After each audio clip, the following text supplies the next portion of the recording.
የዮሐንስ ራእይ መጽሐፍ ብዙዎቻችንን ግራ የሚያጋባ ምስጢራዊ ትንቢቶች የሞሉበት ነው አይደል? በተለይ ደግሞ ስለ ሰባተኛው ማኅተም ስናስብ የሁሉም ነገር ፍጻሜ ይመስለናል። ግን ዝም ብሎ የዘፈቀደ ጥፋት ባይሆንስ? በምትኩ አንድ ትልቅ ስነ መለኮታዊ ጥያቄን ለመመለስ የተቀረጸ ሂደት ቢሆንስ? እንግዲህ ዛሬ የምንመረምረው ይህንን ነው። በዚህ የመጨረሻ ፍርድ ጀርባ ያለውን አወቃር በጥልቀት እንመለከታለን። እንግዲህ በቀጥታ ወደ ዋናው ጉዳይ እንግባ። የዛሬው ትንታኔ ሊመልሰው የሚሞክረው ማዕከላዊ ጥያቄ ይሄው። እስቲ እናስበው። ነፃ ፍቃድ ካለን የመሳሳት ኃጢአት የመስራት ዕድል አለን ማለት ነው አብል። ታዲያ ይሄ ዕድል እያለ ፍጹም የሆነ ፍጥረትን መፍጠር እንዴት ይቻላል? ምንጩን እንደሚነግረን ከሆነ በራእይ መጽሐፍ ውስጥ የምናየው የፍጻሜው ዘመን ቅደም ተከተል በሙሉ ለዚሁ ጥያቄ መልስ ለመስጠት የተቀረጸ ነው። እሺ፣ የዛሬው ጉዟችን ይህን ይመስላል። መጀመሪያ ኃጢአትን ስለማጥፋት ሂደት እናያለን። ከዛ ሰባቱን ማኅተሞችን እንፈታለን። በውስጣቸው ያሉትን መለኮቶች እንመለከታለን። ከዚያም በመለኮቶች ውስጥ ያሉትን መቅሰፍቶች እናያለን። በመጨረሻም ይሄ ሁሉ ነገር እንዴት ወደ ፍጹም ነፃ ፈቃድ እንደሚያመራ በማየት እናጠቃልላለን። እሺ፣ የመጀመሪያው ክፍላችን ኃጢአትን የማጥፋት ሂደት ነው። እንግዲህ ግልጽ መሆን ያለበት ነገር ሰባተኛው ማኅተም እንዲሁ በዘፈቀደ የሚመጣ ሁከት አይደለም። እንደውም ምንጩም ያቅርብልን እንደ አንድ ታላቅ ዓለም አቀፋዊ ሂደት ነው። በጣም ግልጽ የሆነ ግብ ያለው ሂደት። ስለዚህ ይህን ነገር እንደ የዘፈቀደ ጥፋት ማየት የለብንም። ሁለት ግልጽ ዓላማዎች አሉት። የመጀመሪያው ኃጢአትን ከጊዜ እና ከቦታ ሙሉ በሙሉ መደምሰስ ነው። ሁለተኛው ደግሞ የፍጡራን ነፃ ፈቃድ ወደ መጨረሻው ሙሉነት፣ ወደ ፍጽምና ማድረስ ነው። እዚህ ጋር ነው ነገሩ ይበልጥ አስገራሚ የሚሆነው። አወቃቀሩ ልክ እንደነዛ አንዱ በሌላ ውስጥ እንደሚቀመጡ የሩሲያ አሻንጉሊቶች ነው። ሰባተኛው ማኅተም ስትከፍቱ በውስጡ ምን አለ? ሰባቱ መለከቶች። ከዛ ወደ ሰባተኛው መለከት ስትደረሱ በውስጡ ደግሞ ሰባቱ መቅሰፍቶች አሉ። አንዱ ክስተት ቀጣዩን እየከፈተ የሚሄድበት ሰንሰለታዊ ሂደት ነው። እንግዲህ ይህ የጊዜ ሰሌዳ የሂደቱን ዋና ዋና ምዕራፎች በአጭሩ ያሳየናል። የሚጀምረው ጸሎትን በሚወክለው ምሳሌያዊ የዕጣን መሥዋዕት ነው። የሚደመድመው ደግሞ በአውሬው ላይ በሚሰጠው የመጨረሻ ፍርድ ነው። እያንዳንዱ እርምጃ በቀጥታ ወደ ቀጣዩ ይመራ። እሺ፣ አሁን ወደ ቅደም ተከተሉ መጀመሪያው ክፍል እንግባ፣ ወደ ማኅተሞቹ። የመጀመሪያዎቹ 6ቱ ማኅተሞች በቃ ለዋናውና ለመጨረሻው ክስተት መድረኩን እያዘጋጁ ነው ማለት ይቻላል። እዚህ ላይ ትኩረት የምናደርገው በአምስተኛውና በስድስተኛው ማኅተሞች ላይ ነው፣ ምክንያቱም በጣም ወሳኝ ናቸው። አምስተኛው ማኅተም የሰማዕታት ቁጥር መሙላትን ይመለከታል። ከዛ ስድስተኛው ማኅተም ታላላቅ ሰማያዊ መናወጦችን ያስከትላል። የዚህ ሁሉ ፍጻሜ ደግሞ ሰይጣን ከሰማይ መባረሩ ነው። ይሄ ክስተት በምድር ላይ ያለው መንፈሳዊ ጦርነት ወደ አስፈሪ አዲስ ምዕራፍ ያሸጋግረዋል። ይኸው በራእይ 12 ላይ ያለው የመጽሐፍ ቅዱስ ክፍልም ይህንኑ ያረጋግጣል።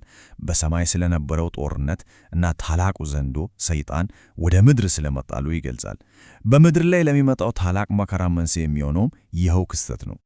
ስለዚህ ይህን ክፍል ስናጠቃልል እነዚህ የመጀመሪያዎቹ 6 ማኅተሞች በዘፈቀደ የሚከሰቱ ነገሮች አይደሉም። እንደውም ቅድመ ሁኔታዎች ናቸው።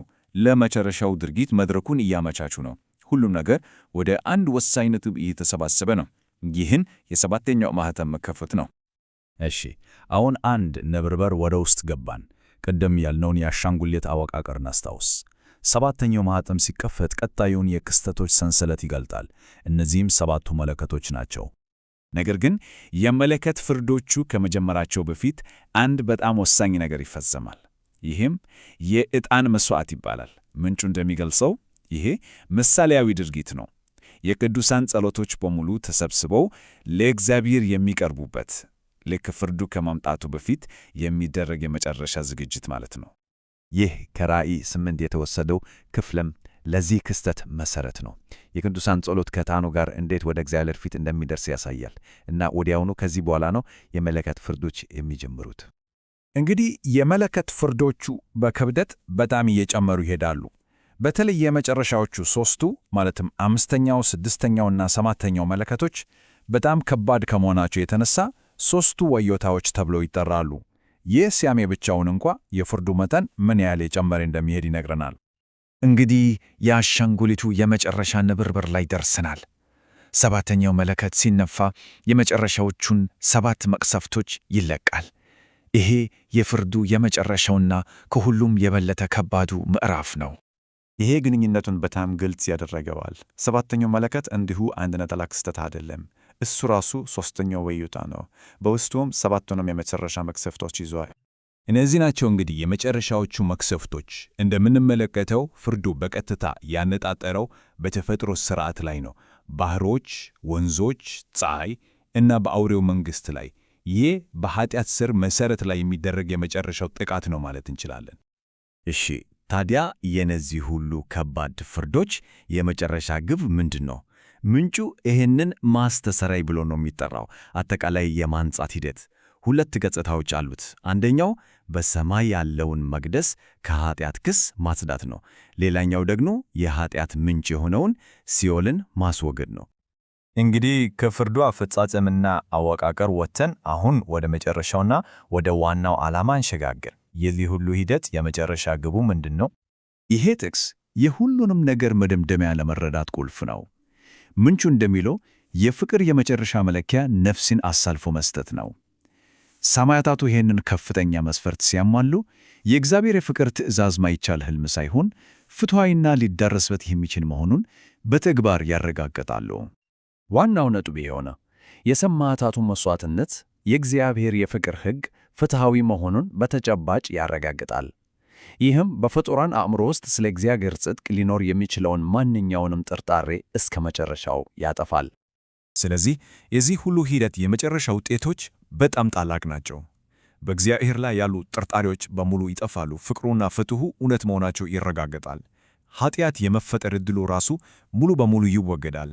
እናም በዚህ ሁሉ ምክንያት የፍጡራን ነፃ ፍቃድ በመጨረሻ ፍጹም ይሆናል። እናም ሁሉንም ነገር ስናጠቃልል ይህ ውስብስብና እውነቱን እንነጋገር ከተባለ አስፈሪ የሚመስለው የክስተቶች ቅደም ተከተል አንድ ታላቅ ግብን ለማሳካት ነው የተቀረጸው። ይህም ግብ ፍጡራን በነፃ ፈቃዳቸው የሚታዘዙበት፣ ነገር ግን የኃጢአት ዕድል ሙሉ በሙሉ ከሕልውና የተወገደበት ፍጹም የሆነ ፍጥረትን መፍጠር ነው። በመጨረሻም ይህ ትንታኔ በሚያስነሳው ጥያቄ ልሰናበት። ኃጢአት የመምረጥ ነፃነት ውጤት ከሆነ ኃጢአት እንደ አማራጭ በሌለበት ፍጹም ዓለም ውስጥ በነፃነት መምረጥ የሚለው ሐሳብ እውነተኛ ትርጉሙ ምንድን ነው? ይህ እንግዲህ ለቀጣይ ማሰላሰል የሆነ ጥያቄ ነው።